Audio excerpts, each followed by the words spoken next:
السلام عليكم ورحمة الله وبركاته.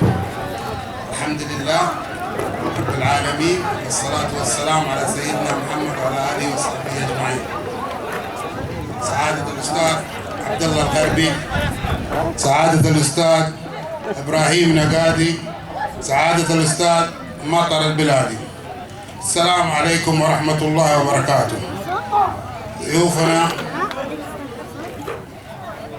دار فينا الزمن ومرت بنا الأيام، وها هو رفيق دربنا في القرى وصديقنا بالحياة يترحل ويرحل عن دنيانا، فسبحان من له الدوام.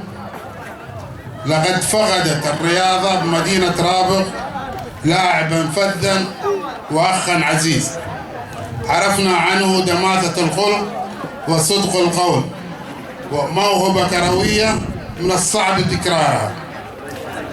رحمك الله يا أبا ماجد، لقد كنت رفيق دربي وكنا سويا بفريقنا بالحارة، فريق النجوم بحي الصفا الشرقي، وحينها تمكنا من إحراز الكثير من البطولات لهذا الفريق.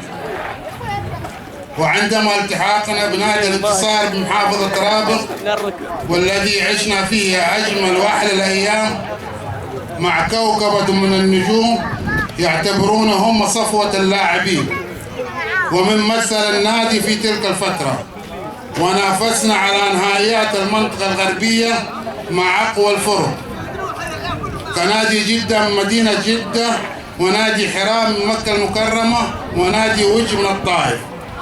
واليوم لن ننساك التاريخ أيها الفارس، فقد سطرت اسمك بماء الذهب في سماء الرياضة بمدينة رابغ، ولا يسعني بهذه المناسبة إلا الدعاء لك والشكر لكل شخص ساهم بهذا التكريم.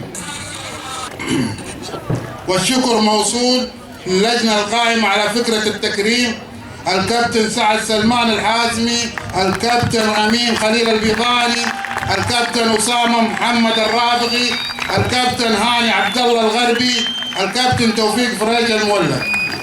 ويقف على رأس الهرم الأستاذ سعود مسعود أبو عوف. إن العين لتدمع لفرقاك وكلنا لن ننساك. رحمك الله يا رفيق دربي، وحفظ الله لك أبنائك وجعلهم بإذن الله خير خلف لخير سلف. والسلام عليكم ورحمة الله وبركاته.